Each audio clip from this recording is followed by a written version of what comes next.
Leah from Island Sun Tarot. This video is part 2 in my mini-series, X Decks.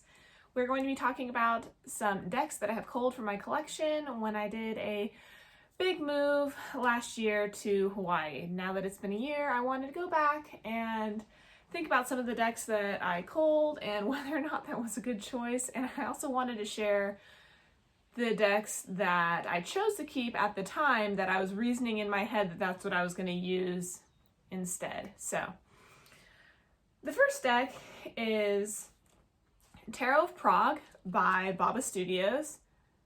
Gorgeous, gorgeous deck. So I actually scored that deck because I got it on a group and it was a sale, and it was a lady that was selling decks for a friend that had passed away. And I don't think she knew what she had, but I thought it was going to be the newer version in the blue box. But I got it in the mail and it was in this sort of, I don't want to say cardstock and I don't want to say cardboard either, but it was almost like a matte hardcover book. Kind of two pieces with ribbons on either side that had the cards smushed within. And I was like, oh no, this isn't right. Like, this isn't what I thought I got. I think maybe like she sent the wrong thing, or anyways. Turned out it was just a really nice older edition of the deck. And the cardstock was so lush, I almost couldn't bring myself to use the deck. The artwork was gorgeous, but at the time when I got it, it was my first, well, I guess I can say first. The Fairy Tarot is kind of a collage-y deck, but it was my first Baba Studios deck. I can't say that, but it was one of the first collage decks in my collection. And even though it was gorgeous, there was just something so luscious about the cardstock that I just couldn't bring myself to use it on a regular basis. And it did have a lot of history behind it, based on Prague, the different statues and artwork and sceneries that they used for the deck. And I love flipping through it, and the artwork was gorgeous. I just never used it. And so when it came time to cull down the collection, I thought to myself, what's something else that I'm using more than this? Because I hadn't used it that much at all. And the one that came to mind is the Crow Tarot. Mostly just because, yes, this is sort of a collage style deck, but this deck gave me, when I first opened it and flipped through it, really gave me those same type of feelings when I was going through the Tarot of Prague, and I just ended up connecting with this one so much more. So this is the Mass Market by US Games. It's created by MJ Cullinane. Sorry. Probably butchering it. I love this new US Games cardstock that they're using. I know I just talked about it the last couple months for my favorites when I shared Spirit Song. I've just been addicted to it. Oh, I love this cardstock. It's fun to shuffle. It's like slippery enough and light enough to where it just doesn't like destroy your fingers when you're trying to shuffle it. I riffle shuffle everything, so. I really love this deck, and I was reaching for this a lot. And just the style of the artwork, this card especially, really gave me that same Tarot of Prague vibes. I know the other is definitely more historical, and it's based on, real statues and art and etc. But to me, how I view the cards, this artwork just seems so similar. And this is what I kept. And I sold the other. And it's probably a smart choice because for what I bought it for what it was actually worth, was actually a pretty good sale. But yeah, I definitely don't regret getting rid of Tarot of Prague in the sense that I wasn't using it, but in the sense of the collector mind, I should have kept it, because there's no way, shape, or form I ever would have come across a deck like that unless that lady's friend wasn't selling it for her and she just didn't know what she had. Because I had never even seen anybody share Baba Studios decks packaged like that in that weird like hardcover book sort of thing with the ribbons, and it was really beautiful. I should have kept it from a collector standpoint, but I have that like super guilty if it's just sitting on the shelf, I start to want to cull it or use it. So Tarot of Prague, culled it, don't regret it, and instead I kept the Crow Tarot, and I absolutely love the Crow Tarot. I get a lot of use out of it, and even though this is a mass market deck, it's beautifully done, and I really do appreciate this new cardstock that they're doing. Okay. I don't know, these next three kind of go together.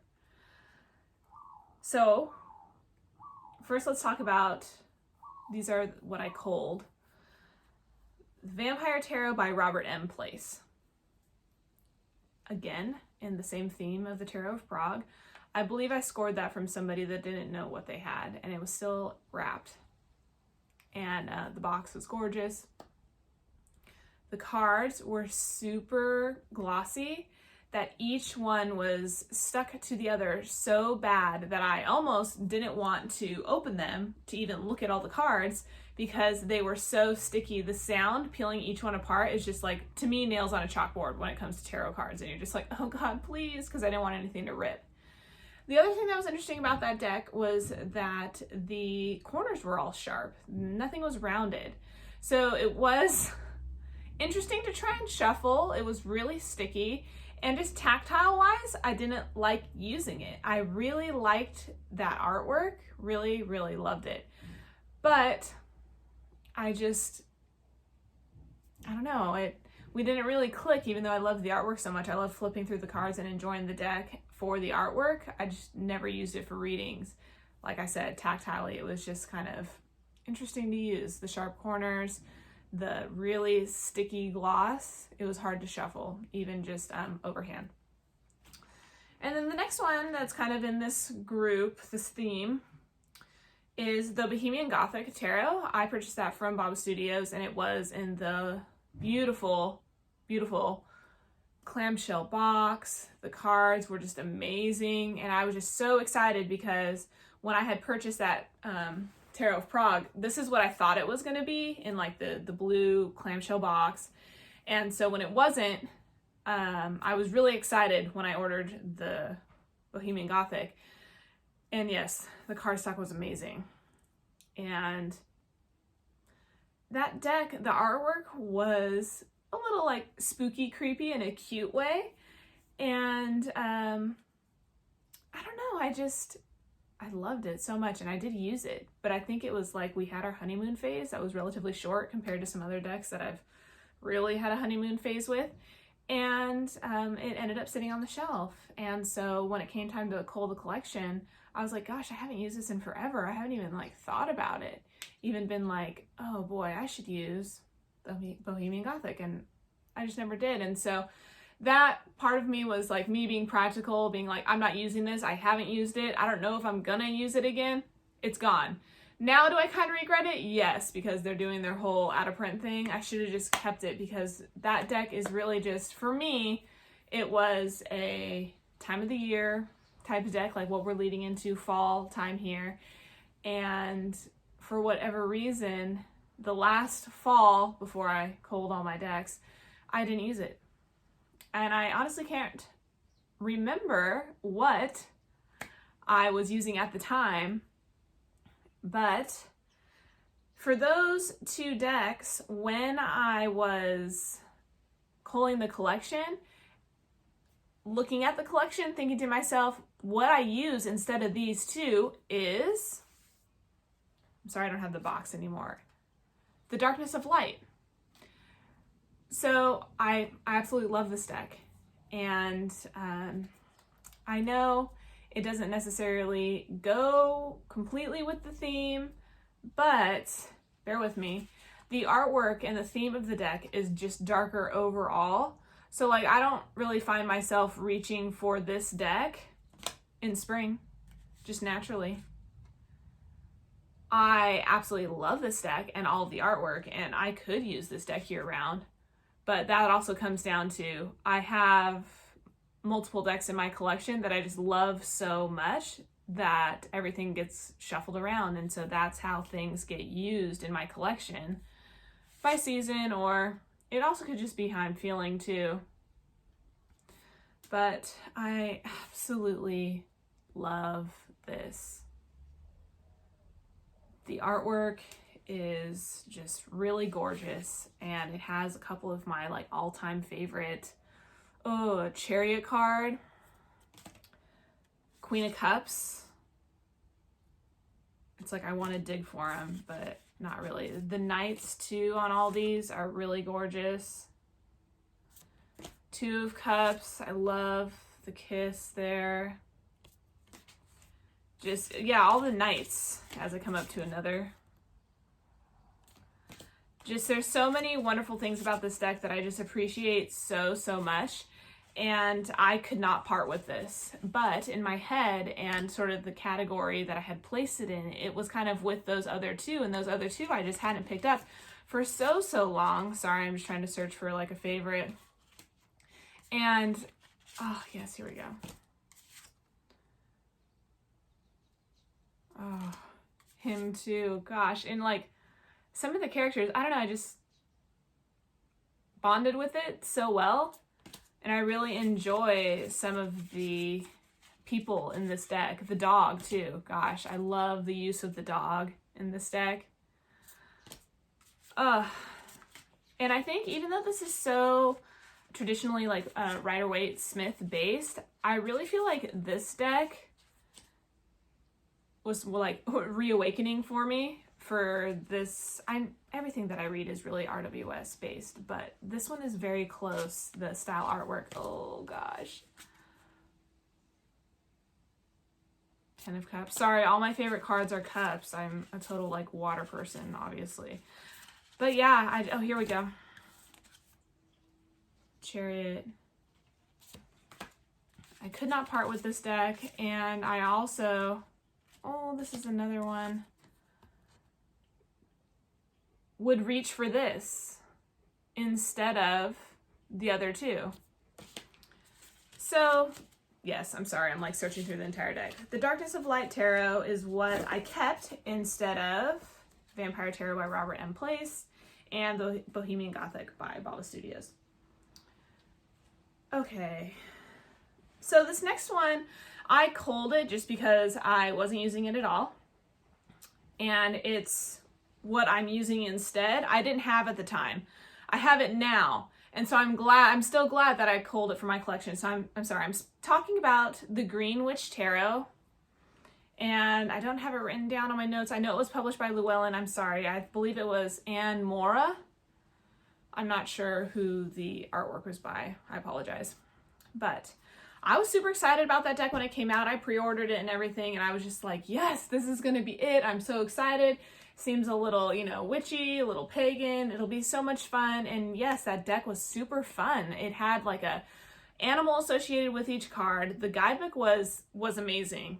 And plants and some of the artwork, or like the faces, it was a little cheeky, a little wonky at sometimes, but not in a bad way, not in a creepy way. I still thought that it was like just the right amount of cheesiness in a good way.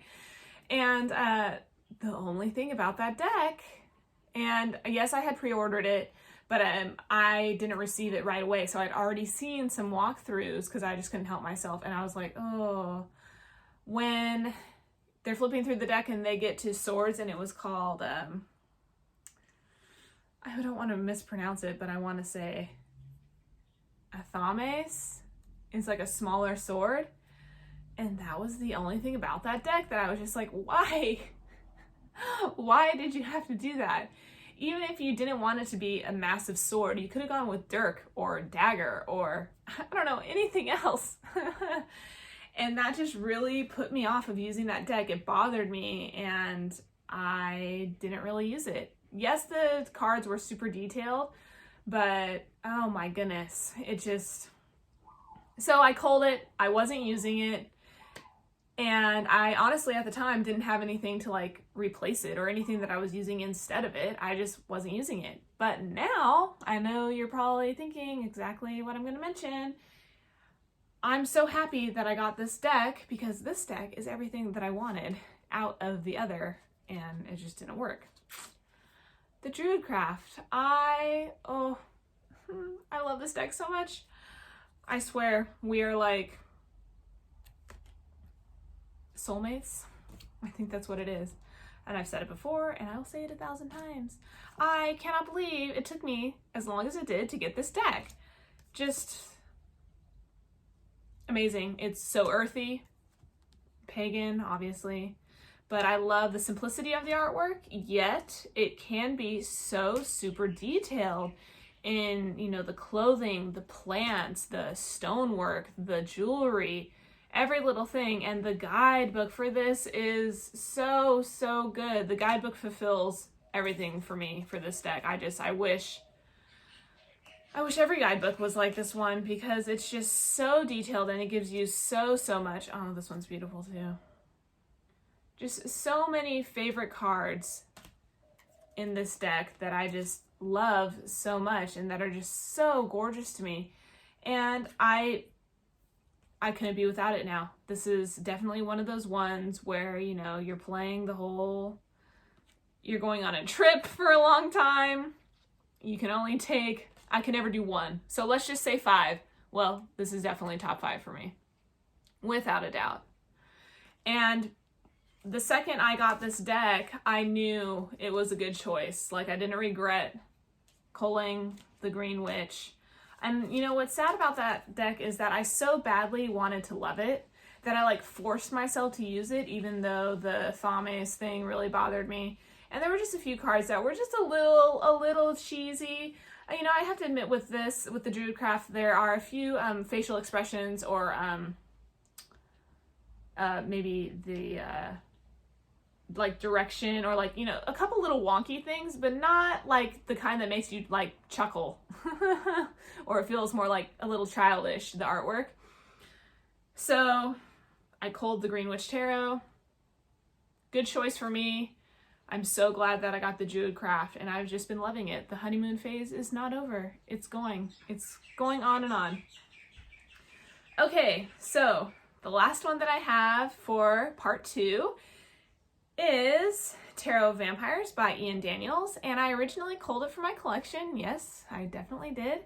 I do know that when I purchased it at the time, I was working with other things, and I'm pretty sure it was right when I just started to get super deep with the Dreams of Gaia and everything went to the wayside. So I had purchased it for, you know, the fall time season, and I ended up just not using it because I was so obsessed with the Dreams of Gaia that I didn't use it at all.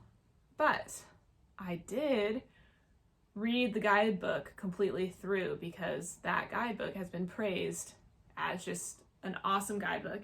And it is so, so good. So out of this whole series that I'm doing, this is the only deck that I've repurchased. And I'm so glad that I did because this one came in the magnetic box. And when I had first purchased it, sorry, that's my dog. When I first purchased it, it was in the floppy, thin Llewellyn box, and the copy that I had was a little warped. And it was also the really like cardboard. You're good. Go ahead. Sorry, I think she got hot sitting on the bed. She's all panting. The cardstock from Llewellyn. So what my Shadowscapes deck is and my Animal Totem, that kind of cardstock where if you bent it too far and it creased, it would just rip. So when I repurchased and it was in this box, I was like, oh my goodness, really? And I ordered it directly from Llewellyn. And I was so, so surprised. So yes, the awesome box. The book is really pretty, sort of matte, just nothing crazy or glossy with the inside, just normal, but so good. And I just love that new book smell. So I only have half the deck because I've been edging it slowly but surely, and this is what's the not edged half that's left. And I know I was talking about stuff being a little cheesy from Greenwich, but there's something about this deck that is just so dramatic, overly dramatic, and so kind of cheesy that I just love, and I wanted it back. The artwork is really gorgeous. It's very deep, and I feel like there's a lot to connect with and a lot to understand on each card. And I love it. And I'm so excited. I've been trying to edge it slowly but surely. I've just been so busy. I've been edging it so that I can really get down to working with it this next month. And I received it in the mail probably about a month ago, but I've just been saving it. Sorry, the glare from the window.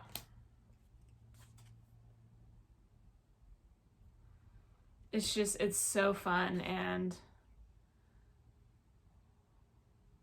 I think that it's perfect even to use year-round, which I might end up doing.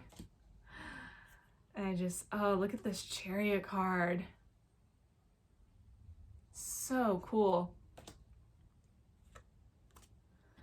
I don't know, I feel like some of this artwork is like straight out of some science fiction fantasy books that I've read over the years, and so it just really speaks to me. And like a lot of the characters in the cards remind me of something else, or like I feel like it's from a book, previous books that I've read. Or this is really beautiful too. So that's the only oddball from this whole series, is the Tarot Vampires by Ian Daniels. So I did cull it for my collection purely just based on the fact that when I originally purchased it, I was working with other things and it just never got used. So when I came to culling, I was like, oh, gone, because I was just super cutthroat when I culled everything. But I'm so glad that I repurchased it because it's on that nice, slippery, new cardstock. And as bad as it is because I don't have any duplicates on copies for any of my decks, it really makes me want to rebuy those other two because I just absolutely love Shadowscapes, love it, and my Animal Totem, and it just makes me feel like, oh, should I rebuy it and get it in that nice box and just have a second copy of the book? But I know that if I do that, the second I get it, I'm going to put my old one away. And I'm just silly because then I feel guilty, like it sitting on the shelf while I'm using the new one just because I like the cardstock. So I'm not sure if I will repurchase for those other two, but for the Tarot Vampires, I'm so glad that I rebought it. And I was actually kind of surprised out of this whole list that that was the one that I wanted to repurchase. But I'm really excited to work with it for next month. And of course, I left the other half of the cards in the other room, but I'm really excited about how the edging's turning out. I ended up using a metallic red Sharpie, but it's one of the thicker Sharpies with like the wedge on the end, so it's been really easy to use, but it's turned out quite nice. And I had used the green from that same pack of Sharpies on my Light Seers Tarot, and I loved the way that it turned out. So far so good. I'm really excited to work with it. Well, that's it, guys. The end of part 2. Thank you so much for watching, and please leave in the comments below maybe if you have any of these decks and you absolutely love it, or if you've culled it from your collection. And I'd love to hear what you're working with right now, or maybe if you have some decks in purgatory, I know I do, and what they are. So I'll see you next time. Bye!